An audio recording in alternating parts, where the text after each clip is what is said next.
Notre visiteur s'inquiète de l'avenir de cet enfant. Chapitre 24. Ne pouvant renouveler l'épisode des Tuileries de peur qu'Hélène ne reproduise la même scène, je pris mon courage à deux mains et me rendis chez elle. Je craignais de trouver la porte close, mais, à mon grand étonnement, Lucie me reçut bien aimablement, disant qu'elle espérait ma visite. Changement complet d'attitude à mon égard. La conversation ne fut qu'amabilité. Il fut question de bébé, qui n'avait pas encore été baptisé, et portait le joli nom de Joël. Je pouvais enfin donner un prénom à mon fils, et bien qu'il me fût imposé, je le trouvais beau. Pendant la petite réception, Hélène se comporta comme si je ne l'avais jamais quittée.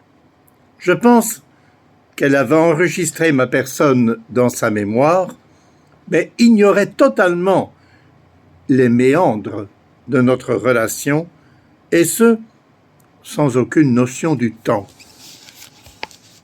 Lucie s'inquiéta à demi-mot de ma situation professionnelle, afin qu'Hélène ne puisse s'en étonner. Je confirmai que j'étais toujours homme à tout faire, et que j'avais une bonne clientèle.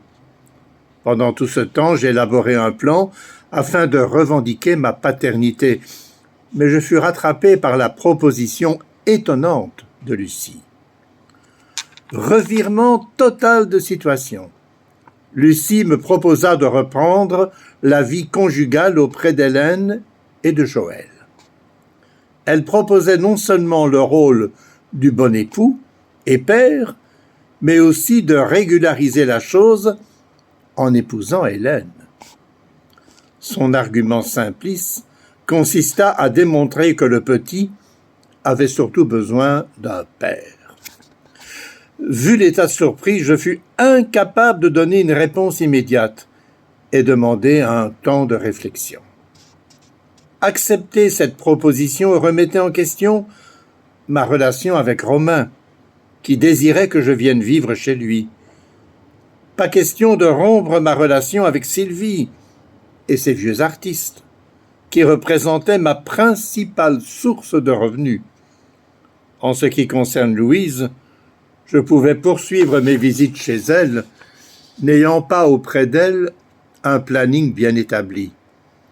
Mais dans l'ensemble, l'idée de vivre avec Hélène et mon fils m'a paru comme un refuge et un avenir plus rassurant. Mais comment va vivre notre visiteur? Son destin me semble bien compliqué. Alors, je vous rappelle que le livre Le Visiteur est disponible en commande sur Amazon, ainsi que toutes mes autres œuvres, aussi disponible en commande sur lulu.com en version papier et en version digitale. Moi, je vais vous retrouver demain pour la suite du Visiteur, en se posant de grandes questions sur l'avenir de ce garçon particulier.